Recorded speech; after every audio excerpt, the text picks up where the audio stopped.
I should have done that at the beginning, so now you can see all the parts. Here's the cables where this one is attached. So much easier to remove and replace. So to remove the brake part, I will put this clamp on there, and we'll tighten it and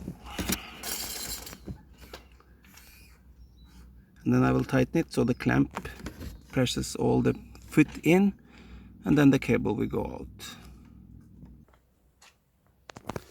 And then you remove these two clamps that's on the dashboard, this one, and remove the whole complete chassis. And then you remove this bracket, it's there and there, to get easy access to the clamp so I can remove the cable. And now just hit it with the hammer and the part should go out because the clamp is there. So I use the cable, yellow cable, to just attach to the old one when I drag it out, and then I will use it to drag the new cable in. Just remember one more clip, it's underneath, middle of the car.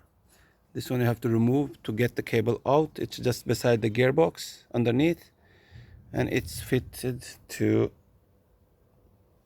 approximately here when it's underneath the car. So without removing this bracket, you will not get the cable out.